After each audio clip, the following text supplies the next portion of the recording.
is the Home Tech Podcast for Friday, May 31st from Sarasota, Florida. I'm Seth Johnson. I forgot what it was. Where was I? I don't know. From Reynoldsburg. Oh, yeah, I don't know what's going on. Why does mine have a tornado emoji? Well, there's always tornadoes. Just known as tornadoes now. From Reynoldsburg, Ohio, I'm TJ Huddleston. And from Pickering, Ontario, I'm your technical therapist, Gavin Campbell. That sounds nice. Ooh, yes. And welcome to the Home Tech Podcast, a podcast all about home automation, home technology, whatever a technical therapist is. I don't know. It could be a sensual massage that comes out of that. We'll find out. We'll find out. I don't know if I want to find out. No, you're going to find out. You can keep it to yourself. You're the one on your way to Canada, not me. No, Gavin's got to pay me first. I don't think he's going to pay me. He's putting all his money into his backyard. He's not going to have any money left over. That's true. This backyard, he's been posting pictures. His backyard's beautiful. Yeah, so nice. I know. All right, let's save it for the end of the show. Save it for the end of the show. I'll give you some updates. All right. We'll have to do that. I have an update. We'll probably not have a show next week, or what will happen is the 5-hour-long recording that we had last week will finally be edited and posted this week. And then for May 31st, this show that we're pretending comes out on May 31st may get bumped and come out next week. I don't know. The point is you probably will have plenty of home tech to listen to. It'll last you for the week, I think, because I will be in beautiful Las Vegas, June 8th through 14th or whatever at the Infocom trade show, I guess, in booth C9869, yucking it up there, I guess. I don't know. We're showing some stuff, I guess. We have things that we're showing. Some new software things that I did, and then some hardware stuff that's come out. We've got it all there. Is your hardware compatible with Matter? They don't do Matter. Actually, what's funny is that I was talking to our PR guys today, and I guess the big hubbub over at the good old Infocom, it's like there's a lot of people that want open standards, like for video over IP and that kind of thing. Oh, really? Like open standards? Yeah, wow. yeah. So there's like this, like every time somebody comes out with this video over IP, like for video distributions, they're like, is that like an open standard thing? I don't want to get locked into some proprietary thing, right? Like Crestron or something. I don't know. And like I was talking about that today, just about that today. And some of the conversations that we were having directly, were almost the same conversation we had last week with Daniel. So it was interesting. Very interesting that there is like a push for open standards in the commercial world. They don't want to be locked into any one particular vendor. In theory, they'll be able to be like, well, I have this video distribution system. It works over IP. And it all works the same way with the same IP, API, and all that stuff. And, you're basically just buying the products based on how well they work, which is what the open standard should do, right? That's the goal, I guess, for Matter and whatever. I forget the name of this thing, but whatever that's going to be. And I can see that benefiting the installers. Like I can see why they're asking for that, but that's not going to benefit the companies that want to lock you into their ecosystem. Well, I mean, they can lock you in. They just got to make the better product, right? They make the better product, they'll lock us into buying it. Yeah. Because as installers, that's all we care about. We never want to hear from you again. Like, that's pretty much it. We don't want to do a follow-up. We don't even want to come and blow out dust in the thing. Like, we're so lazy. Not we're lazy. We just want to go and put in the new install. But there's plenty of it. I guess there's plenty of companies out there that do have like the maintenance program set up. And that is good stuff to do. But I can tell you, we never want to walk into a house and be like, oh, yeah, that projector you put in, it doesn't work anymore for some reason. Like, get up there and figure out why it's not working. We never want to hear that. So make good products. Something like Matter casting, I think, could actually be beneficial to the professional space. I mean, it's just one of those things, like a lot of stuff has implemented AirPlay now, and AirPlay works great. But basically, you go into a lot of places and you can AirPlay, and that's kind of it. Android devices and some other devices are kind of hosed. And so if you introduce something like Matter casting, maybe everybody could partake in just one thing to send your presentation or your video or whatever to the screen, and be so much simpler. So I definitely see uses for that. That could definitely be something that pops into that. I'm more talking about like the broadcast quality video being shared over like a 10 gig network or something like that. Like they want that protocol to be like an open standard, and like how the video gets, where they can make basically what they're doing with Matter, where they're saying, okay, it's got to do this, this, and this. And they're like, you basically have to build your hardware around that. That's what they're trying to get to. So I don't know. It's a good effort. That makes sense. Yeah. Good luck. HDMI is a standard, and they found a way to mess that up. But that's not an open standard. That's like a closed proprietary group that makes up the standard for the lawyers in Hollywood. So I can tell you all the all the guts behind HDMI, all the video, the high definition stuff, that all works fine in broadcast. And you don't have HDMI cables. You have beautiful BNC cables that go on, they turn, and you never have to worry about them falling off ever. And we have the HDMI cable to worry about. Because in broadcast, it has to work, right? Like, Yeah. the TV has to be on, the picture has to go out to the station has to broadcast it. It can never have a black screen. Black screen means you're losing money. So they never want the picture to go away. So yeah, it always has to work, which is what, if we can get that in our home stuff, that kind of quality, that'd be great. Anyway. Sticker updates. Well, we do have sticker updates. We're getting closer. I think we're one step closer. What's holding us back? I don't know. Yeah, what's going on over there? Because I think my part's done. I was just waiting on somebody else. Oh, it's Seth. What are we waiting on? TJ. There was a document thing, and I will send you over. Oh my gosh. So. Yeah, you just had to make it more complicated. I had this thing. I was like, let's just make it quick. And by quick, I mean like after 4 weeks. And now we're waiting more for you though. It's kind of weird. I think once we get done with all this, I think everybody's going to appreciate how well this went, and then they're going to have this awesome sticker. I'm talking up these stickers. I think this is going to be one of your projects where it just goes on for 8 months. So guys, you might get your stickers by Christmas. There's no promise. We might as well reprint them. What is it? End of May right now. We'll get them out the door. I have faith. It's coming. It's coming fast. So we're almost there. We're about to have a project management board set up so we can check off. There's not even anything to manage. Exactly. It's just one little thing you have to do. It's buy stamps on Facebook and hey, I already have all that. I got labels. I got counterfeit stamps. I did my part in a minute. Seth, it's just yeah, you're gonna have to redo your part. I think we're not. All right, I've got it. I'm gonna send you guys a fun little thing here, and we'll get moving on this. So okay, yeah, it's coming. I swear. So unless you do it live, I don't think I'm gonna look. I'll post it here. There you go. You guys can see what I'm working on. Oh, you can print that and put it in there, right? And wow, look at that. That's fancy. Who's gonna print that? I don't have money for that. Oh, I'll just send you a print, and it's in color. Now we're gonna have to wait on Seth to print this and send it to you, TJ, for you to then mail it out. What is going on? He just created more work for this thing. Yeah, Seth is Seth is the king of that's not complicated enough. Let's make it more complicated. Yeah. Okay. And he probably had this done 6 months ago. It does look nice though. I'll give you that. Yeah, that's pretty good actually. Yeah. I kind of prefer this over what TJ was doing. So, oh no, 100%. I would agree with that. But the thing is, if it doesn't get done, is it better? I don't know. It's beautiful though, right? It is beautiful. Wow. It's got all right. Well, we'll work on it. I have a color printer. I could print this. Okay, if you haven't requested your stickers yet, send us a request for stickers just because of by the time you get this, it might be out already. It's so funny. All right. Well, all right. So we're clearly alluding that there may be something else besides the sticker that goes along with the sticker. So we'll get there. It's coming. Okay. All right. Some really good sticker ideas we can do too. So anyway. Let's just get stickers out. Nah. Sorry guys, you're never getting stickers. If you send a request in, you're not getting anything. You might as well just make your own. There's a website, it's called stickermule.com. You just upload our logo right there. Maybe go to Etsy. We'll just give everybody an Etsy credit. We'll just give you a download for our logo.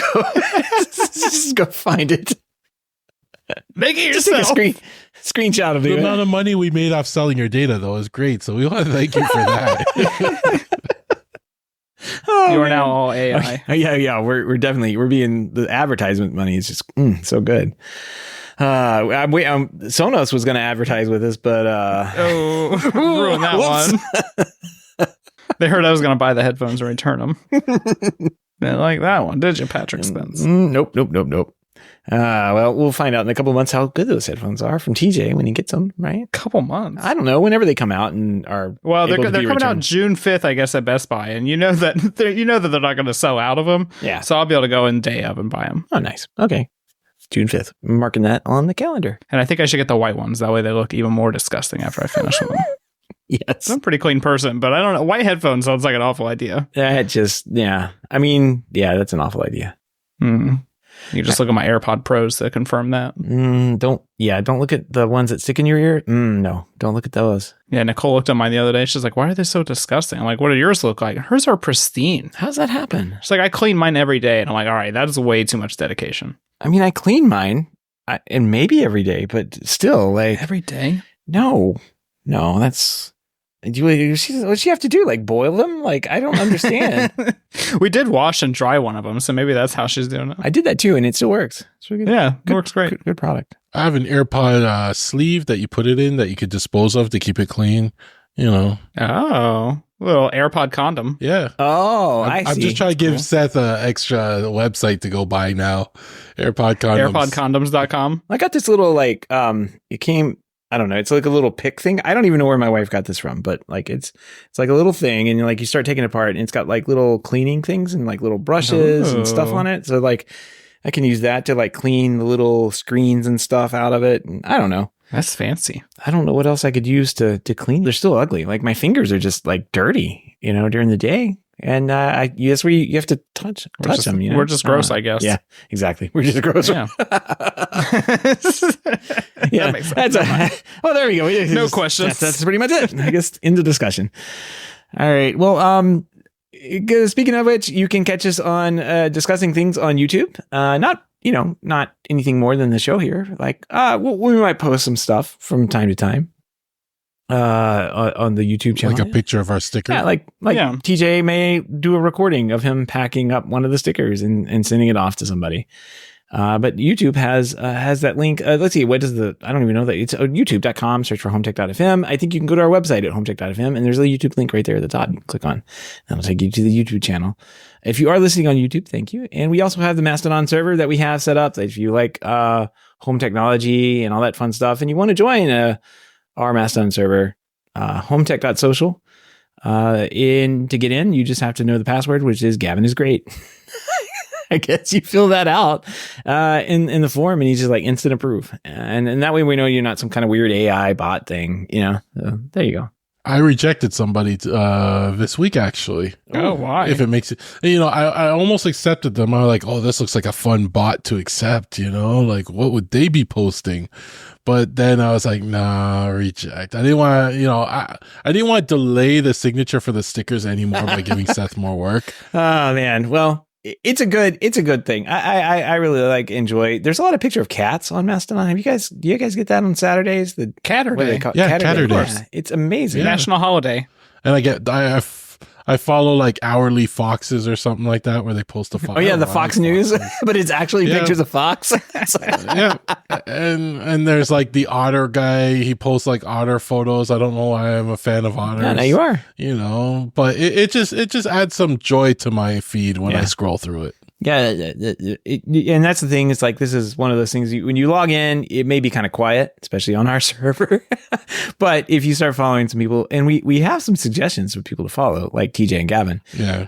But you can kind of like search for hashtags and things and find interesting people that are doing interesting things constantly, way more than I can have time to do. So. That's the social media world, I guess. But what's nice is there's no algorithm and we're not stealing your data. So there we go. And we're not. I'm stealing your data, but we're not talking about that. Yeah, TJ might be. I don't know what he's doing. Anyway, HomeTech.social if you want to check that out. But we do have a podcast tonight. But we've got a couple of home tech headlines, pick of the week, and some project updates. Guys, what do you say we jump into the show? Let's do it. All right. First up, big Hubitat release. They have released 2.3.9.135. It's a great release name. It's got Z-Wave long range support. It's got a visual rules builder app that's being introduced. And I think the biggest thing is the dashboard page has been updated with the new design. And does it look better? It's optional. It looks way better than it did before, I think. But they're working on it, it looks like. Still a bunch of squares. Yeah, it seems they need a designer. Like we've been saying this for long. It looks better than what it was. Oh, it looks a lot better than what it was. A lot better than what it was. Like not to say that, but I mean, it's still not at a level. Honestly, if I could just do this easily with Home Assistant, I would be happy. Just because Home Assistant's natural thing is not attractive. Yeah, I mean, this isn't much better, but at least this is better than what you get stock. Yeah.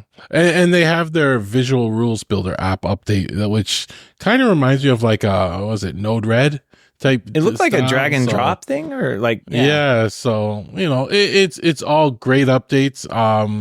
Go and get it. And the Z-Wave long range support, it's only in the C8 and C8 Pro hubs. That's great. If you're looking for Z-Wave devices, they're coming out now. Z-Wave long range devices, they're coming out now, and you can look at like Zeus has been upgrading their whole line to long range, support long range. So if you want to play with something, go order some Zeus long range devices. That's not a sponsored ad, by the way. Darn. But it should be Zeus. Man, come on, Zeus. Pick it up. Pick up the phone. Call somebody. I'm hungry.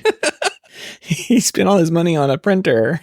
Can't feed Just his think of family. my dog that I can't feed every He's not even month feeding his because dog I'm now. not getting sponsorships. Dog won't eat 3D printed benchies at all. No. It's weird.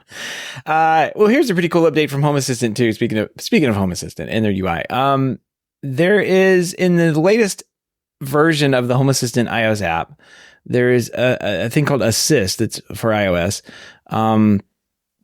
Now, I couldn't really tell, like, I don't really run the Home Assistant app. I guess I do, but it always felt like it was like a web page that I was loading. But this has, like, there's a video of how this works. And the Assist is basically like the voice control feature that you can use to navigate around and send commands through your Home Assistant. And now they had to bind this, like, they had to like do some trickery, I guess, in the iOS world, because they bound it to like their automations inside their phone. And I think they were using the little button on the side of the phone to get this to work.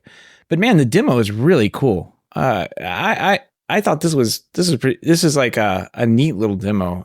I was just trying to see how much you were going to butcher this, but let's It's the action button on the side, right? Clear some of things. Yeah, it's Yeah. the action button. You can assign the action button to actions, and basically the app has added, triggers on those actions that you can now assign to launch Assist. Now, Assist is their version of the Amazon Lady or, OK Google or whatever. That's the way to interact with Home Assistant through voice. They call it Assist. It's always been in the app.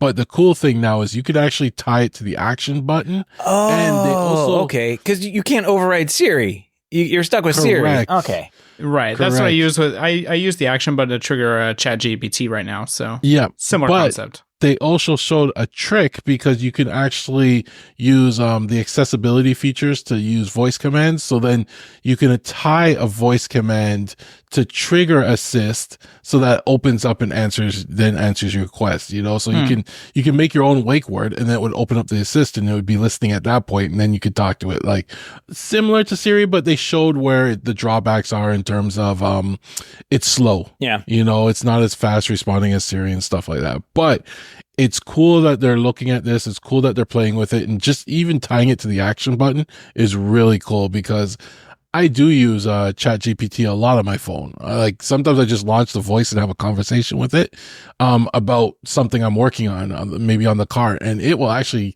It's amazing how well it helps me fix things. Right, so. This is a great update to the app, and I'm just looking forward. At least the app is getting a lot of love now. There was a period when it was not, but I think they hired a developer that's taking care of it now. Yeah, it was what was his name? Bruno, and he says he's been working on this particular the app and everything for like 5 years. Thought I read in here that he had been working on this for a while. So I don't know. This is really cool. I get it now. The demo was kind of confusing because you can't see him. He has his thumb up there on the button, but you don't really see him press it. So Yeah. I will have to check that out. Now I'm like, did ChatGPT have an audio thing? I guess it does. You can trigger it with the side button and stuff like that, right? But the ChatGPT, you can actually, if you press the headphones in the bottom right, I think it is, it turns it into like a conversation mode where you talk to it, it replies, etc. Right? And they will be releasing an update in the next couple of weeks, I think, where you can interact with your camera and have conversations with it. Right. That's the demo we saw. Where's Scarlett Johansson's voice? I don't see it on here. They removed that. Yeah, it sounded too much like her. Oh. So who do you guys have set? I got an Ember, I got a Breeze, I got a Juniper, and a Cove. I set it to a guy's voice because whenever my wife hears me talking to another woman, she gets jealous. So Last thing I needed to do is get in trouble by talking too much to ChatGPT. Why are you talking to Scarlett Johansson over there? Yeah. Who are you talking to? I heard a woman's voice down there. It's like, don't worry about it. Yeah.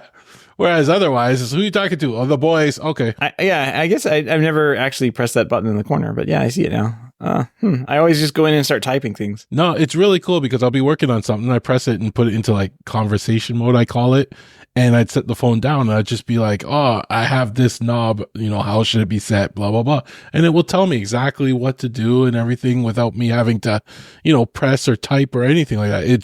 It works. The GPT-4o is really good.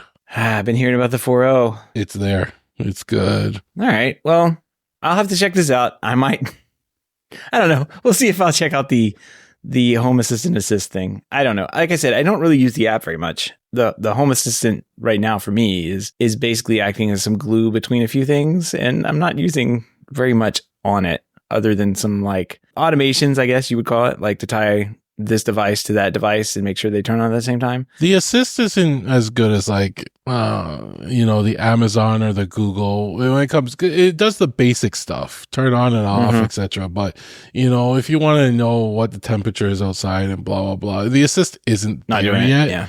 But it's something they're working on integrating it with like ChatGPT or something like that. Like I know people have been doing it. I'm pretty sure that's the end goal for them, is integrating it with something like that so it can have more intelligent conversations with you. I know they added an API recently that will allow for like a LLM to interact with Home Assistant. Yeah. Through the API calls and stuff, which means that you may be opening up your Home Assistant to be, have some things automatically triggered by something like a Chat GPT, right? So that would be cool. Or even we don't know what's going to happen in a couple weeks, I guess, maybe for the old Siri may get a bump and an update, I guess. Oh, at WWDC. Yeah. You know what? But every year I feel like we go into WWDC with such high hopes for like HomeKit. And then they don't even mention it. It may pop up on a slide or something like that. It's been like that for many years. Oh, I think they have to. I think this year they'll talk AI. Yeah, but like they'll be like, it has to integrate with your home. Like everybody uses the Siri stuff with their home stuff right now, and it's just going to have to work better and be a better product. Well, I don't know. We'll see what they do with it. But I'm more like, I would be surprised if they're like, oh, and our Siri, we're actually licensed for Scarlett Johansson. And their voice change. That would be amazing. And then they'll get an applause, and everyone will be the best thing ever. And then we'll go out of there forgetting that HomeKit got no upgrades. Right? You're right. That would steal. That's totally Apple. That would steal all the headlines. We got her. Yeah. It's funny. I guess what I'm hoping for out of it is more of the like a back end API stuff that would tie into these Home Assistant APIs. They'd be able to put that together within the Home Assistant app to get all the data pumped over to talk to Siri a little bit better. But we'll see. We'll see what happens. You're shaking your head. It might happen. You sound hopeful. Many years of being let down, it's like, like that Peanuts. It's like watching Peanuts, They kept holding the football for us, and we just keep trying to kick it as they pull it away every year. It's the same thing, Yeah, but Siri's such a bad product. Everyone knows it, and I just don't see how they could go into introducing anything has to do with AI or, they pretend that with machine learning and all that stuff that they've been doing for years or whatever. It's all AI. Oh, we're doing it. Apple's been doing it for years and nobody cares. What they want is a Siri to actually be intelligent and talk to her and say, set the bar low, Seth. Yeah. That way you're happy if anything comes out. Don't set it high and then, you're upset. I'm not upset. What people are going to do is basically do what Home Assistant and ChatGPT are doing, just remap a button and get around Siri and not use it anymore. I mean, that's the long and short of it. And I think they know that. I think they know that they've got just a horrible product that they're sitting on, and they just need to dump it and go with something else. I don't know. It'll be interesting to see what they do. I'm very curious. I think everyone's very curious. Anyway, speaking of, well, all right. I guess we're going to move into the what do we call this? Anti-advertisement portion of our podcast. Sonos CEO Patrick Spence has addressed the backlash from the company's app redesign that removed key features like sleep timers and alarms, and working in general, I guess. The redesign was aimed at enhancing personalization and performance. Face criticism for the lack of warning and accessibility features. Despite some positive feedback on improved navigation and responsiveness, the abrupt transition unsettled many loyal customers, including a couple here on the show. Spence has been defending the redesign. I'm just going to go ahead and quote him here. He says in this story, there were two things that customers have been sending me emails about and providing feedback for years. One of them has been headphones. Okay. But the other has been the app. And I would say, okay, yeah, I'll give him that. Yeah, definitely the app. He goes on to say, I'd say probably the entire time I've been at Sonos, but as long as I've been CEO. I've heard customers saying, you need the app to be easier. Okay. More modern to navigate. Okay. Yep. I'll give him that. It needs to have faster response and lower latency and all of these things. I've been using the new app since Christmas. Everybody at Sonos has been testing it for months. It has delivered. And we know from the data and from the feedback that it's easier to navigate. But it's a change for customers. It's faster and more responsive, and it's better overall experience. Basically saying, goes on to say, you're holding it wrong. Yeah. God.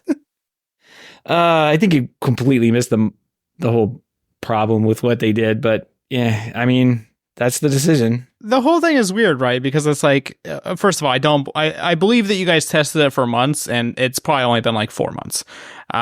Because it's weird that you would still release an app that is not actually complete with all the features that people use. And I'm sure they had like metrics, and they could tell how many people actually use these products and in these different settings and whatever else. But it's just like, I don't know. It's, of course you're going to get blowback from this because you didn't release what people use currently. And it overshadows everything that they have done because like I said in a previous episode, I really think the new app is really nice looking. I think it works a lot better, and I think that the app needed redesigned, but you can't just redesign an app and leave basic features out of it. I mean, the stuff that they left out are basic features that people have used for years now, and some of the stuff is what they bought the products for, and so of course there's going to be blowback for those features, and it's not the customer's fault, it's Sonos's fault. Yeah Oh, here I was actually able to delete Stitcher, a company that's no longer in business, as one of my services. But yeah, I agree. I mean, this was a rush to market product. I don't know why they had to push this out as fast as they did. Everyone's saying it's for the headphones, but even the headphones seem to be rushed to market as well. So it's like, and the headphones aren't even coming out till June 5th. So they had time. I don't get it. Yeah. They literally could have just demoed them with Bluetooth at like Word, showing The Verge. I mean, obviously they showed The Verge for like the past 3 years. I mean, cause they just pass information back and forth, but it's just they rushed it out, and they didn't need to rush it out. It's very weird. And you don't even need the app to set up the headphones. You can use the headphones without the app. Yeah. Because it doesn't work like any other Sonos product. You just should buy some headphones. Oh, man. One thing I did like I don't know what Sonos is doing. One thing I did like about what he said here is the architecture that they've redesigned the app to be part of is more modular, and we basically took a monolith and broke it into modular parts, which allows us to move faster in certain elements. So I've seen that happen before as part of like an app redesign. It's not just the app; it's like the entire backend services and all this stuff. You have them all glued together for so long, and it's really like if you update one thing, trust me, I deal with this at work all the time. You update one thing, it breaks everything else, and then like you can't just like pop pieces in and out like you need to. And so if they've actually done that, that's really going to help them kind of like move a little more quickly in updating bugs, features, adding new things in. That's a way better way to go. And if they had that much technical debt, I can totally see wanting to get that out and pushed out. But man, obviously can't update it fast enough. Well, I was able to delete Stitcher finally. So, I mean, that's progress. Yeah. I had to factory reset one of my speakers this past weekend, and I was like, oh man, am I going to be able to set this up again? Have they fixed that? They did. I was able to add it. Like I say, I'm on a lot of the dealer forums, kind of like poking around, lurking and watching what they're saying. And this is the first time in a decade or two that I've seen dealers actually say, if you're going to sell Sonos right now, it's kind of an S show over there, and you just add time because you don't know what you're going to run into with what's going on. I've never heard that, not once. It's usually like, yeah, you can sell it. You go ahead and do it. You're not going to. You're in and out. You're in and out. It's easy. The customer will come back and want another one. This is the first time I'm hearing this kind of thing. And I mean, there was a little backlash when they redid the app a couple of years back from the original app. Yeah, they split it. Yeah. Well, not the S1, like before that, right? They had the weird redesign of it. And there was some backlash then. It kind of went away. Everybody kind of just got used to using the horrible app. This app is much better. I will give them that. They've done a better job of designing it. Yeah. It's a lot easier to use. It is really clean. Just, release all the features. Just don't delete things. It's like if you bought a car. I mean, any piece of technology, if you bought a car and they're like, well, actually, we don't have gas pedals for it yet. If you wait a couple months. All gas, no brakes. Sorry. The pedal will work. But yeah, you can't use it right now. Sorry. It's so weird. Yeah. Well, you're driving it wrong, TJ, clearly. I'm still convinced Patrick Spence was sent by Amazon or Google to crash the company. And so that way they could buy it for cheap. I think they'll do all right. They still have a decent reputation. I don't know. I'm not about after this. Not happy with some of the decisions the leadership's made, but it is what it is. It's a big company. Moving on to other things that we're probably not going to like either, because it involves subscriptions.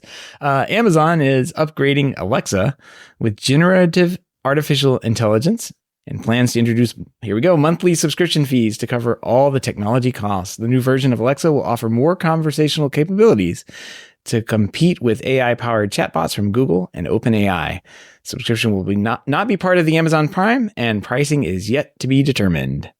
So there you go. If you really like chatting up your Alexa and telling her to set a timer, and her letting you know, oh, by the way, did you also know that you can buy stuff? I don't know what they do anymore. Yeah, you can pay for that, I guess. I don't know. Maybe they'll take that away. Maybe they'll take that out. Would you pay for that, Gavin? I see you shaking your head, but I think you'd pay for that if she didn't say, oh, by the way, anymore. You know what? I don't get the by the ways up here as often. I think you guys get it more down there in the US than we do get it up here, because I barely hear it up here. But all I have to say is I saw this coming. I think a lot of us saw this coming. This is not a surprise. I saw this coming from when they were taking away features and putting them behind paywalls, right? I think that was last year they did something like that. And what the sad part is I can see myself paying for this. It just depends on how much better, she gets. And if they bundle it with my Prime subscription, for example, and I hate to give them these ideas, but it just makes it easier. If it's in with my Prime subscription, or even if they increased it as a $5 on my Prime, I have to look at the price and see what it is. But at this point in time, that's my voice assistant of choice, and it works best for me. I'm not going to say it works best for everybody. Everyone has their favorite, but it all comes down to price too. How much of a monthly subscription is it going to be? Is it going to be a couple bucks a month if you have Prime, or is it going to be a Netflix subscription? And one thing to keep in mind is when you buy something like this, the initial price is never going to stay the same. Expect that initial price to raise next year, and 6 months after that, and 6 months after that. So always plan for that too. But we saw this coming. Yeah, it's too expensive not to charge for this particular thing. I mean, it's an expensive technology. Data centers are expensive too. To do the processing, it's a lot of power that they're using in their data centers, and they have to make the money somehow. But they also, to get people to spend money on this, they got to add some good value in it. And I hope they don't take away features from the free stuff to add it to the paid stuff, because that would just be mean. But if they make her a lot smarter, that it may be worth it, but if it succeeds, I bet you it's going to set, a precedence for other companies to do the same thing too. I mean, Josh already charges a monthly fee, so we can leave them out of that conversation. Well, I mean, but it's they're using language processing models and everything too. They cost money. They're upfront about it. And they say, well, we'll cost you monthly. We'll cost you yearly, whatever you want to pay. You're going to pay us to make this work. And yes. I guess, you can get the free version of, is it not really a free version? You can get the cheaper Kindle or something. And then the rest of it's ad supported where it displays an ad. It's kind of the same model, I think, here. I think it would be an easier sell if they bundled in with Prime subscriptions at first, right? Or they add that. I think it would be easier sell than just everybody now has to click on something and buy, another subscription. So I don't know how they're going to present it, but it'll be interesting to watch. There's no what value that's going to add. Like, I don't want to talk to these things that much. Maybe some people do. Maybe you will talk to it more if it is smarter, though, right? Like maybe, That's true. But it's not. the same I way mean, I talk to. So we have this. Well, the same way I talk to my Chat GPT, it helps me with a lot of stuff. But if my Amazon lady is there and can answer the same with the same kind of smarts, then I wouldn't need my Chat GPT subscription. I would just have that one. But I don't know if it's going to be as good. We have to, figure that out first, right? Yeah, I mean, like it's not though, because like we have this other story here, which has the best. I mean, this story has the best headline of all time. Google is paying Reddit $60 million for Locksmith to tell its users to eat glue. Do we have to edit that out? I'll be editing. Yeah, but like still, Google is paying Reddit $60 million to annually incorporate user-generated content into search results, such as suggesting adding glue to thicken pizza sauce from a Reddit post by user Smith from 11 years ago. Screenshots of this have gone viral. I've seen them all over. It basically had, what's it? It says to thicken up your piece of sauce, just go ahead and add an eighth cup of non-toxic glue to the sauce to give it more tackiness. Yeah, that'll do it, I'm sure. But somebody dug up the actual Reddit post that came from this user. 11 years ago, it had 8 upvotes. So I guess that means it's canon like that. Grandma's going to take that to the recipe book and put it in there, I guess.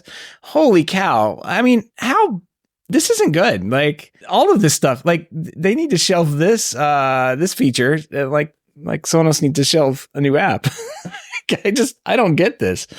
And I'm finding some of these companies are rushing into this, like they're trying to play catch up, right? And I find they will have the bigger issues. Yes, with ChatGPT, I sometimes ask for a piece of code and it doesn't give me exactly what I want, right? But it gets me started. Like I'm not asking it to do my job. I'm asking it to help me get started with something, right? And it does a really good job at that. And then you have to learn. I was listening to a podcast where they were talking about learning to talk to your AI. Like you don't ask it, like you don't interact with it with like how you would with Google. You would have a conversation with it to the point where it's trying to figure out what it is you want, so it gives you something back, right? That you're looking for. And it actually made sense. It changed how I interacted with it to get better answers from it. But you're always going to see stupid answers like this pop up. But, if the person adds glue to their pizza or whatever, well, are they the type of person that should be using our AI? Like that's all, like do we have to train our AIs to protect people now? Can you please stop people from injecting themselves with bleach or, eating glue, like we got to take that into consideration. Well, and I think this kind of puts Google and a lot of these other companies at like a weird place, because normally they would just bring you the information. You would kind of decide if you were going to listen to it. And now they're basically bringing the information and they're like, this is what you should do. And like, I think, unfortunately for everybody involved, there's not a lot of smart people out there. If you work in customer service, the types of people that you deal with on a daily basis, and somebody is 100% going to look at this and be like, yeah, I should go ahead and do that because the internet told me to do it. Totally makes sense. You don't want your cheese sliding off your pizza, add glue. Done. Yeah. I mean, and like, and that person that's going to do that probably ate glue as a kid. And they're like, well, everything's fine. I didn't die or anything like that. It's only an eighth of a cup. Yeah. we used to hold 2 back then. Just to clarify, these dumb people we're talking about are none of our listeners. No, absolutely not. Just to be clear, our listeners will not eat glue. No. But if you do, send us feedback, and let us know how it worked out. Which one do you prefer? Do you prefer the white one or the blue one? Yeah. Elmer's glue. Or let us know how much you put in your pizza sauce. We'll even send you 2 stickers. I'll probably eat the stickers. It'll be a pizza sticker. Just the HomeTech logo on a pizza. Our stickers are edible. Do we want to remove the glue from our stickers so we don't feed their habit? Yeah, but AI, I don't know. AI, this whole AI thing is weird. I'm interested to see if it's actually going to be like blockchain. Like blockchain and NFTs and everything were like the hottest thing for like 1 to 2 years. And then like everything kind of like died out, and like you still hear about them, but nowhere near as much. And I kind of feel like that's what's going to happen to AI. Like AI, I think is going to have its use cases and it's going to stick around and everything. But I don't know how useful it's going to be to a lot of these companies. Or to putting it and slapping it on literally everything. Like everything. I mean, Microsoft has a Copilot key on their laptops now. Like how ancient are those laptops going to look in 5 years? Well, Copilot, like you guys will see the Copilot that's on the consumer PCs in front of you, but at work we see the Copilot on the back ends, and what they're doing with that is pretty amazing, right? So that's where it's really adding a lot of value, helping us troubleshoot and ask it questions while troubleshooting, multiple computers to help us get the answers faster. Things on the back end they're doing with Copilot are amazing. Well, I'd say I'd push back on that. All of it's amazing. It's great until it kind of falls flat on its face, which is what we're seeing here with the glue and everything else. Yeah. Like that's Google. Well, it's not just Google. Like, yeah, definitely just Google. Yeah, I mean, they'll cancel it next year. Don't worry. There are things there. They'll just rename it. There are bugs that you probably run into Copilot that probably shouldn't happen. You probably shouldn't be doing. Oh yeah. So like. You've shared with us on the back end of the show that we know what's going on, but like, no, but it's as good as the data it gets, right? So on the back end, it's pulling in data from our systems that we're able to query on much faster. Mm-hmm. So it's giving us what we're looking for. It's not being fed through Reddit. So we're getting better recommendations on the back end. That's all I have to say. Oh man, you just need some glue. Add some Elmer's glue to your. Well, if you don't want to use Google search that has the AI, I found this little thing called udm14.com. And basically, I guess if you add the ampersand, like UDM equals 14 onto Google search, it'll kick you over to the old classic Google search where everything looks normal. It's like a better Google. I've been using that one. It's like a better Google. It's amazing when it removes all the other crap that's on the Google today. Mm-hmm. You get so much better results. I'm going to search for HomeTech and see what I get. You remember when Google first came out? I think they dethroned, what was it, Alta Vista? Back then, Alta Vista, and the Yahoo index thing, which it wasn't a search engine; it was just an index of web pages. Like it was a list. But everybody was like, Google, it's so simple, it's so clean, it's just a search box on a homepage, and they went crazy. But now, I look at the results and I can't trust half of them. Yeah. No, this is great. I like this. Yeah, definitely use this. Wow, this is much better than there's no ads. There's no maybe I'm just blocking them or something, but I could be. But I don't know. This was very clean. It's like everything came up on the first page. And you can modify your browser so that, when you type a search in the browser URL field, you can actually modify it so it actually will auto append that to do the search. If you really wanted to. You can Google that later. Yeah, well, make sure you go to udm14.com and Google it because, AI may tell you to eat some glue. That's how you do it. Interesting. All right, well, we'll put links to that in our show notes. That way you won't have to Google it. Well, one company's just not going to make you pay extra for things, and that company's iRobot. They have discontinued the iRobot Select subscription program, which offered a Roomba J7 Plus vacuum at a reduced upfront cost, along with free replacement parts, accessories, and the ability to remotely disable the vacuum if payments ceased. TJ, I think you were talking about this a while back. You thought it was a pretty good idea. I don't think you ever went through with anything like this, but I mean, a subscription for reduced cost vacuum, it seemed like an okay deal. Like you'd get a refresh on the accessories and all that good stuff. You don't have to worry about it breaking. Not bad. Yeah, honestly, I thought this was a really good idea. It made me contemplate getting one of these iRobots.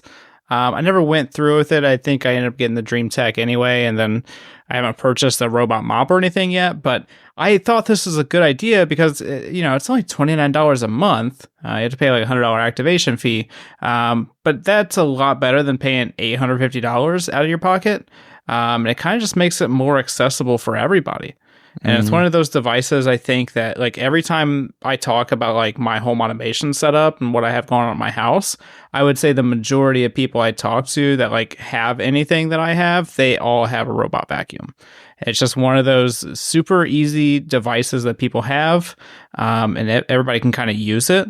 So I don't know. I think this is a good idea. I wish more companies did this because I want a robot mop. but I really don't want to pay like $1,300 out of pocket. Mm-hmm. So just hit me with a subscription fee and let me pay for it over a couple of years. It's the only person asking for subscription fees, DJ. Yeah, I mean, I'm fine with that. I feel like that's a good one. It's a worthwhile subscription fee, is what you're saying. Yeah, I don't hate on subscription fees. I just want one that gives me value. I think this one was also much more valuable when iRobot was kind of like at the peak of everything, but they were still too expensive, and they were kind of like, a want, but you had to find a way, to justify it, and this helped you justify it. But nowadays the vacuums, they, even the lower price vacuums now have such good features now that you can get into the smart vacuum space and still be happy. It's not just bouncing around walls anymore. It's actually got some, I don't hate saying this AI stuff, but it's now that's why it's not succeeding anymore. I think people are just like, I'll just buy one of these cheaper ones instead of having a subscription to a more expensive one that is probably not as good as the cheaper one I'm getting nowadays. Yeah, no, that makes sense. One of the things they said is that the prices of the robot vacuums went down, but the activation fee actually went up to $199. So that probably turned off a lot of people $99, $29 a month sounds good. I mean, they could just charge $39 a month if it had a conversation with Gavin. You would have paid for if it told him to eat glue. I don't know. Like this seems like it was a good deal and then slowly got to be not such a great deal. So I don't know. Mm-hmm. Yeah, I'm kind of with Gavin too, where I think if in the early stages, this is probably more popular than it is now, but kind of everybody has one, and they go on sale so often now. Yeah. It's like, it's $850 normal price, but you're going to be able to find it on Amazon for $200 off on like a normal sale or whatever. So yeah, at least they gave it a shot. They didn't Google it right away. Google had the subscription where they were like, have our phone for 2 years and we'll give you a new one or whatever. And then after a year, they canceled it. So props to iRobot for sticking with it. All right, new product here. This one actually looks pretty nice. A new smart lock for patio doors. The Smart Lock Matter Tilt Turn by SecuU. That's an interesting name. Is the first Matter over Thread technology, the first to use Matter over Thread technology, and offers a smart home innovation with Scandinavian design. I don't know. I looked at this thing. It looks pretty good. It is going to run you about £200 or €231. It looks like it's mostly over in the European countries now. But I would hope that something like this kind of makes its way over here because we have these thin doors. We need these locks on them. Yeah, I saw this mentioned and I got excited because those are the one set of doors I don't have any automation for, is my back doors, and yet I wish I did, but there's nothing out there for that. And this is the first time I've seen something like this, though someone did point out, it's European, so it might not fit North American doors that well, but at least somebody's working on it, so who knows if at one point they may come out with a North America version. And it's Matter over Thread, which is also a benefit there too. So yes, yeah, I got excited. I got excited when I saw this. The website didn't have a lot of information, like the pictures. I was looking for pictures at certain parts and stuff, but it didn't have much. So it is kind of like, take your chances type of thing. Yeah, as somebody who had a short stint as a locksmith, I can tell you that all patio doors suck. Doesn't matter what brand you buy, doesn't matter how old it is. Like, pretty much all of them use custom hardware for them. And, like, most of the time you can't even get manufacturer replacements.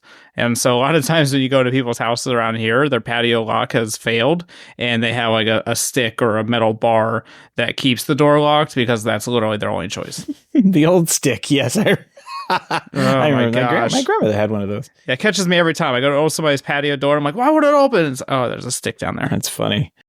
It works. Yeah, it does. And it's your only option. So get used to it. I did run across these a couple months back. I guess Anderson, if you have Anderson patio doors, the Yale Assure locks have a line for that. So that was very specific. Yeah. I mean, in the States, at least, the Anderson patio and windows are pretty popular, especially in the higher end homes. So I don't know, like it may fit a lot of, like, I say higher end homes, but also like production homes will have Andersons in them. So it may be good for that. I don't know. Not a very expensive lock. It's $529. Comes in all of 3 different colors: satin, nickel, black, and white. So yeah, it's out there. Need more options on those though. Yeah. Or we'll just automate. We'll get SwitchBot to automate a stick. We'll call it StickBot. I was gonna say, why can't somebody just automate a stick? That should be the door lock. That's just the sliding door lock of the future. It goes down. That's all you need. This genius. That's do. all you need. Yeah. Just pull it to the side. Use your finger bot and just put a piece of tape and have it retract it to the side and then push it back. You know, there you go. Yeah, I think we're gonna make $1 million, guys. We can do this. That and router houts. We're on our way to millionaire status. Oh man, I'll probably get sued by the first guy who eats our stickers, though. All right. Well, all the links and topics we discussed tonight can be found on over at our show notes at HomeTech.fm/484. All right, moving on here. We have got something in our mailbag this week. A question from listener Kent. He says, "Hey guys, love the show. Been working with home automation as a hobby since the X10 days." He said more recently using Samsung's, and he's tried the Hubitat C4, and then moved a little bit into Home Assistant running on a VM on his Synology NAS. He said he had issues with a Z-Wave stick on the Synology NAS, so he moved Z-Wave and Zigbee back to Hubitat for a while with the Hacks integration. Wait, is Hacks on Home Assistant or Hubitat? Home Assistant. Home Assistant. Habitat has some kind of community store, but it's not the same. All right. He said, I had issues with my Z-Wave stick on the Synology, so I moved Z-Wave and Zigbee back to Hubitat. He says this has been working well for years, but he's starting to see some delays on the Hubitat side of things. He said he recently moved his Home Assistant over to a Dell Optiplex Micro PC, which is, I think, our preferred way of doing it. He said, what a performance increase. He has 56 Z-Wave devices and 15 Zigbee bulbs running on it. And the question is, should he just ditch Hubitat? He's currently running the C8 now. Should he just move everything over to Home Assistant? Gavin, I think. Yes. Yeah. All right. TJ says yes. Gavin, what do you think? And that's the show. Thanks for listening. All right, stickers in the mail, buddy. I love having everything on one system. Why complicate things with multiple systems? You know, I'll be honest, the Hubitat C4, I love that little box. It chugged and it did its thing. And I never had any problems. So that was the Z-Wave 500. And you've heard me talk about, you know, the Z-Wave 5, 7, and 8. The C8's running on the 800 series chips. And yeah, I can see you seeing delays and stuff. The difference is you may still see the same thing, kind of things with Home Assistant, right? Like, don't think you're coming over to Home Assistant and expecting reliability. Even if you have the Z800 stick and everything like that, you're still going to be troubleshooting on Home Assistant. And there's so many things that could cause problems, like down to your devices that you have. You have 56 Z-Wave devices. Are they all 500? Are they all, do you have any 100 series devices? Because those can cause bottlenecks. You know, like, I don't know how much digging you've done into that to try and solve that. But you will also run into problems in Home Assistant. It's just the fact that you're moving them over, it should help clear it out, because then you're rebuilding the routes and everything. So that may solve a bunch of problems. But I am a fan of Home Assistant. A Dell Optiplex Micro PC is perfect for it, because it is like, it's overkill even, but it's perfect. Like, for the price, for what you get, you will notice a lot of zippiness with that.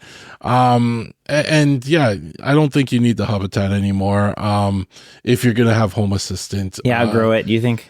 Yeah, you're outgrowing it, and your system's going to get a little bit more complicated, and you'll find that you could do a lot more with Home Assistant, you know, especially when you get into hacks and stuff like that. But also keep in mind, as you dive into hacks, it's also opening up doors for more things to break every time you upgrade. So just try and keep things simple. Have one system and try and even keep that one simple. I think I figured out what he's done here. It may not be as clear in this message, but he says he's used Hubitat controlled with the hacks integration. I think that he's using Hubitat controlled through Home Assistant. So he's got all his... It's possible, yes. And that's very common for a lot of people that are moving from Hubitat to Home Assistant, because all your devices are already paired to the Hubitat, and so you don't have to necessarily go through and repair everything. But I'm in the camp that it's kind of best just to have everything in the same boat, and that way you know where the troubles are coming from. Because if you start automating with Home Assistant, but everything's connected to Hubitat, it kind of makes it a little more difficult to troubleshoot in my experience and in my opinion. Yep.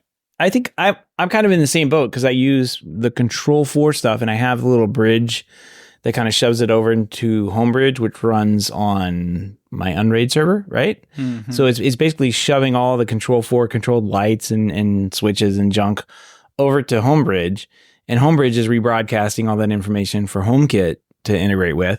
And yeah, it gets kind of weird sometimes. Sometimes things don't work, and it's like, well, where is it falling down? Who do I blame here? What finger do I, who's pointing at who? Yes. And it kind of have to like go tinker. Well, it's like, well, it's weird because this light's working. I know that's a Control 4 light, but this one's not. And where's it falling down? So yeah, it is kind of easier to have it all in one place if you can. And it may just be time to bite the bullet and move stuff on over. And that makes sense because if you're putting all your Zigbee and Z-Wave devices on the Hubitat, but then using the HACS integration to link the Hubitat, you're adding another point of failure and another point of delay too, right? Because not only does the message have to get to the Hubitat, but then it has to get to Home Assistant for you to run your automations on, right? So just put it all in Home Assistant. So 56 Z-Wave devices, 15 Zigbee bulbs. That's under one Gavin, I think. One Gavin is like hundreds of devices. I have a little bit more than that. But even with 56, you got to keep in mind that Hubitat is going to be sending a lot of information over to Home Assistant with that because the devices may have, a switch may not just have on and on, but may also have power reporting and stuff like that too, or, temperature reporting. That might not be going through. It all depends on how they develop the integration, right? Like, are they also sending the power, or are they just sending the on and off state? Will they be sending the temperature changes? All that type of stuff. Like, you may be also missing out on features of devices because it may not be included as what Hubitat's sending over to Home Assistant. A lot of things to consider here, and just why I say, just simplify it. Just make everything one. Is he gonna? I guess he's not, since he's using Home Assistant to mostly control things. It's going to be a pain to move all the stuff over and redo integrations, redo maybe some automations he has lingering over on. Just pull off the Band-Aid. Yeah, it's going to have to be done. I think he's kind of outgrown it and kind of wants to move this way anyway. Can't do it. It's time to do it. If something goes bad, though, don't blame us. Don't blame. Blame Gavin. That's just Gavin as a service went off the rails. It started hallucinating, told me eat glue. I don't understand what happened. I said it in a different context. I was like, eat glue, Seth. It's different than, I think you should eat some glue.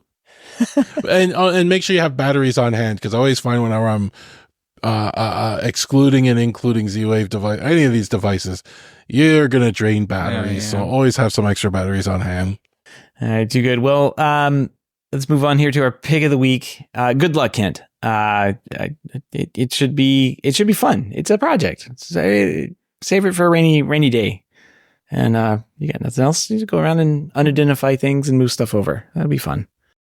All right. Well, speaking of our crazy virtual assistants, this has been sitting in our peaks of the week for a while, and it's time we put it out there because we've been talking about these voice assistants. But who is this? This is I've seen her before, Ellie Cordova. She's like she's on TikTok a lot, I think, but I think she's an artist of some type, like a singer.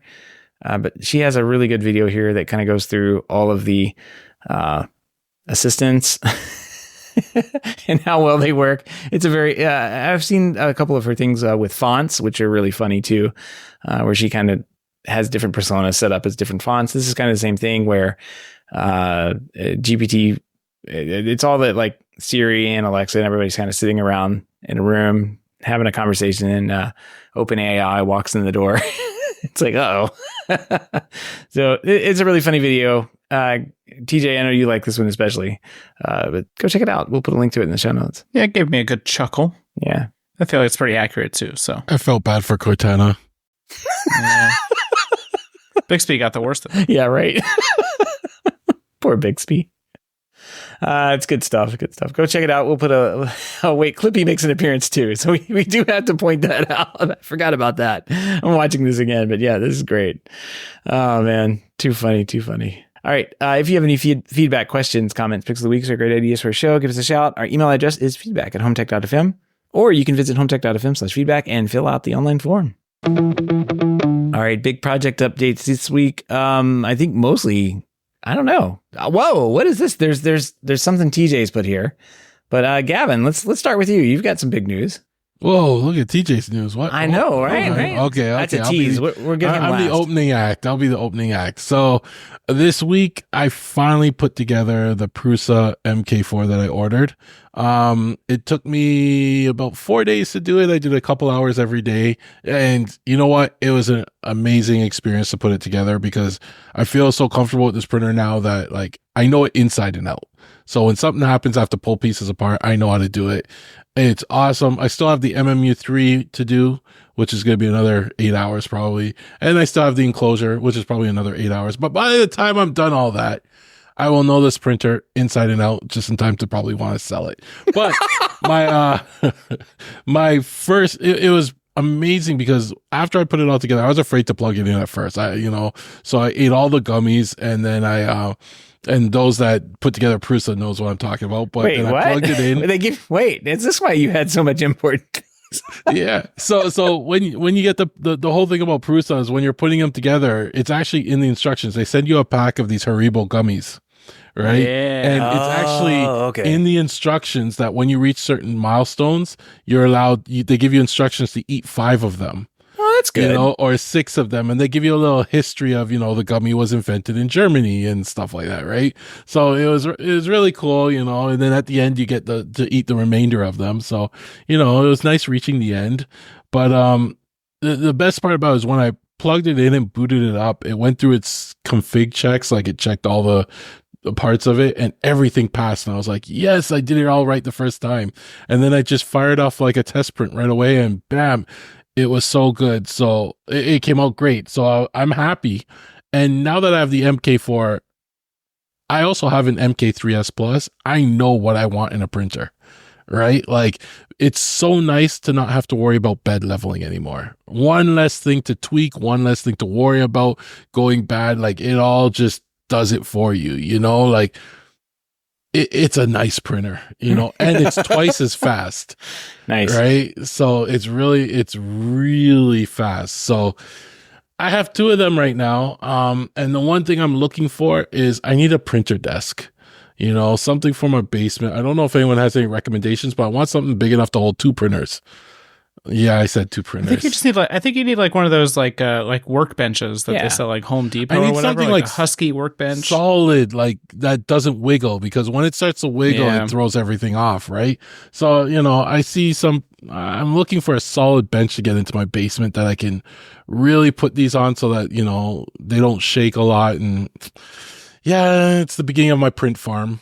For mine, I had to get like isolation pads, or like really thick rubber pads, and that made a big difference.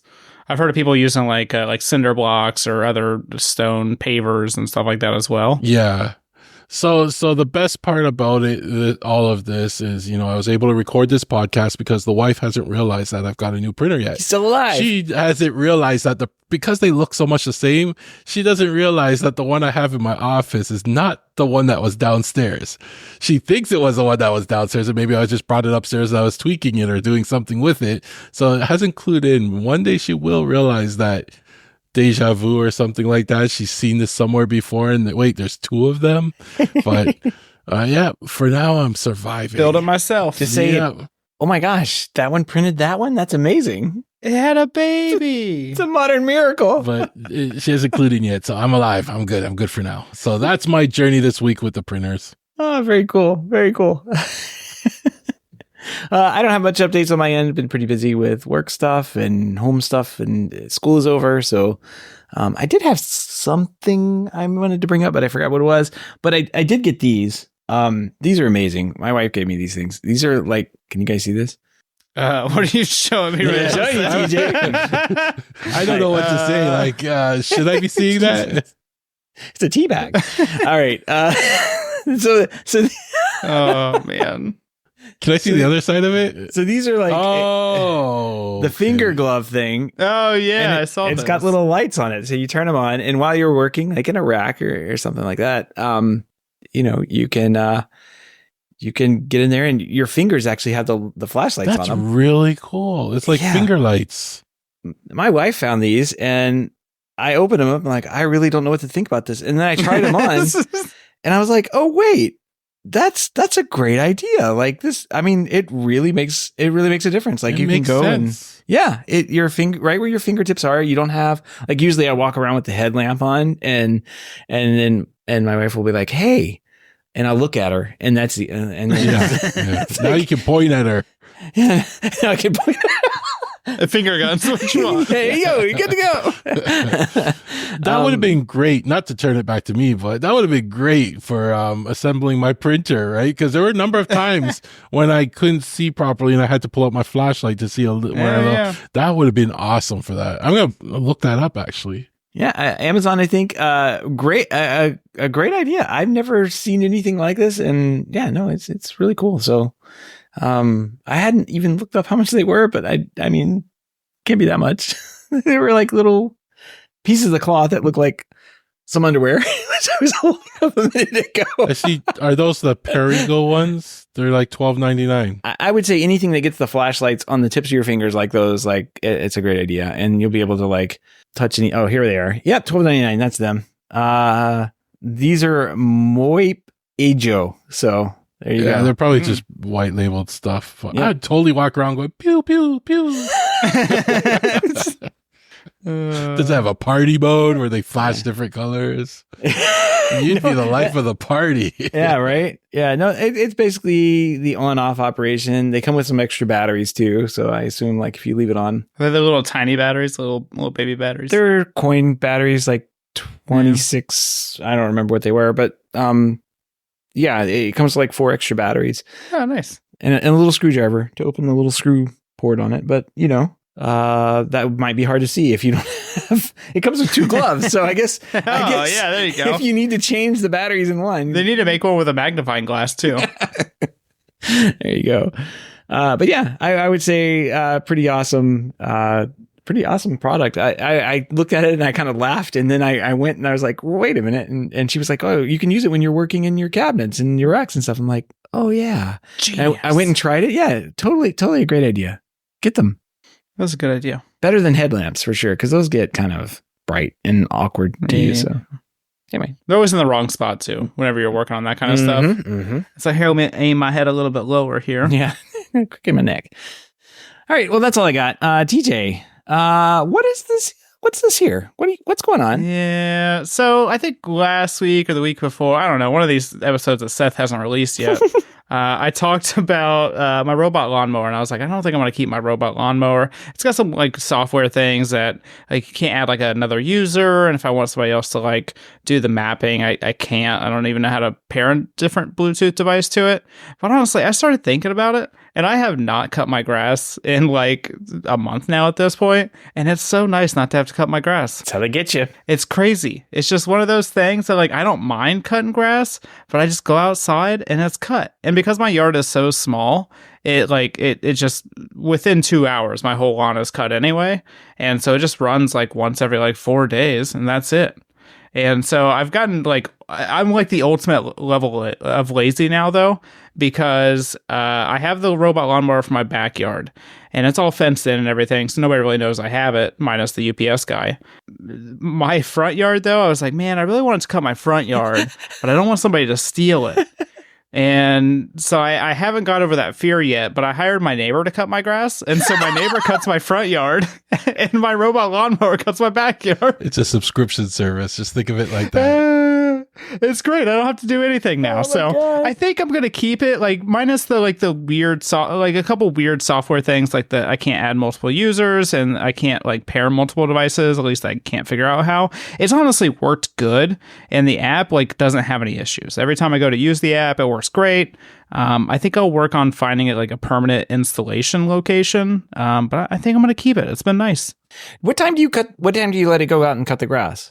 I think right now it's cutting it at like 11 a.m. So I try to make it whenever we're not home, because the dog isn't outside. And now the dog doesn't care. We're fostering a dog right now. And when I first started it up, he like went ape crazy. He was like, he just did not like it. And I think he about tacked it. So I just stopped it. And so at that point, I just scheduled it to run during the day. But I did run it at night the other day, and it was so quiet. I couldn't even hear it inside my house. And so that was cool. But the problem is we get a lot of dew, and that dew like kind of gunks it up a little bit. Yeah. And so like I pretty much have to cut it in the morning, like after the sun comes up, because it gets rid of the dew and it doesn't get gunked up. So yep. That's one of the bigger problems with it, if it's wet grass or there's dew out there. I would always cut mine, starting around like 7 or 8 in the evening and letting it run to like 12 at night or something like that. Just kind of giving it that window to do things in. Because usually if it rained, it wouldn't mow anyway. And then if it wasn't, if it's not raining, it's dry and it can go out there and get things done. But yeah, that is really nice to not have to, you just walk out there and it's like, oh, it's all mowed. I don't have to worry about it. Yeah, and especially the backyard. I mean, we pretty much always use the backyard. We're gardening or doing other things. So it's just nice not to have to worry about it. And it does like a good enough job where like I'm basically just weed whacking like every 2 weeks. Yep. And so I go around like the garden beds and I go around the house and everything like 2 weeks. And, within a half hour, I got the whole backyard weed whacked. So I think I'm going to keep it. I have until this weekend to decide. So that'll be my final verdict. Your dog was like, it's either me or this robot. And he was like, I'm going to prove that I can be a good guard dog. And it was like, and now it's like, oh, well, I guess they're keeping me. Maybe the robot's going to go. And now the robot's staying. So, Yeah, well, we had an incident where it ran over a golf ball, or not a golf ball, yeah, a tennis ball. And the robot lawnmower did, and it like shredded the tennis ball. And the object detection was not that good there. And then one time it was driving towards the dog, and like it was going right for the tail. And I was like, we should probably go ahead and just move your tail out of the way there, just in case. Yeah, no, little razor blades will go to town. Yeah, Clippy would definitely have not survived the tennis ball. Yeah, this one just like we didn't even know about it. We went to go grab it the next day, and there was like a giant gash in it. And I was like, that's cool. Interesting. Wow. Yeah, works fine. I'm keeping it. Welcome to the robot community. Hopefully it works this time next year. Yeah, that's the whole thing, is keeping it going. So, Gavin, it's just you. Yeah, come on, Gavin. I know. I'm looking. It's you gotta get the Luba. I'm gonna get that one. If I get one, I'm gonna get one to better than both of yours. Okay. And that's heavy, so somebody can steal it. You don't have. I set the bar pretty low. Yeah, you did. But you seem so happy, Well, I am when I can get it. So like the grass is still a big mess out in the front lawn, and like this weekend, there are parts of the lawn that decided just to grow and parts that didn't, where they have been doing the construction. And it's like I can't send old Clippy out there to do anything because he'll just like get stuck in some dirt or fall in a hole or something. Like he's done it a couple times. And so I had to get the old lawnmower out and push it around like a loser. It's a shame. And the sad part with my backyard renovation, I cut my backyard lawn in like half now, so I have less to mow. Oh, yeah. So it's more just for the front. Just pay your neighbor to do it like me. You gotta get a neighbor. Yeah, come on. All he does is whenever I need to cut the lawn, he'll run the lawnmower and make one strip down the middle of my lawn to signal to me that it's time to cut my lawn. He does that all the time, and then he'll send me a text message with a picture of it. He doesn't put any text, but it's known it's time to cut your lawn. Wow. And you're on friendly terms with your neighbor. I had a neighbor do that to me once, and I didn't know him. It's like, what are you trying to say? Yeah, time to cut your lawn. Yeah. Just one strip right down the front there. I see what you did. Look around, I can see who's mowed their lawn. Oh, it was you. It was you. Tell me it's time to cut my lawn without telling me it's time to cut my lawn. Yeah. We were also out of town quite a bit back then, and I didn't even have a lawnmower. I had one of those push things that you like that has the blades. Yeah. And that was, I mean, Florida grass will fight back, and Florida grass won because that thing did not work really well. Yeah. I think that's going to wrap up this week. We do want to give a big thank you to everyone who supports the show, but especially those who are able to financially support through our Patreon page. If you don't know about our Patreon page, head over to HomeTech.fm/support to learn how you can support HomeTech for as little as $1 a month.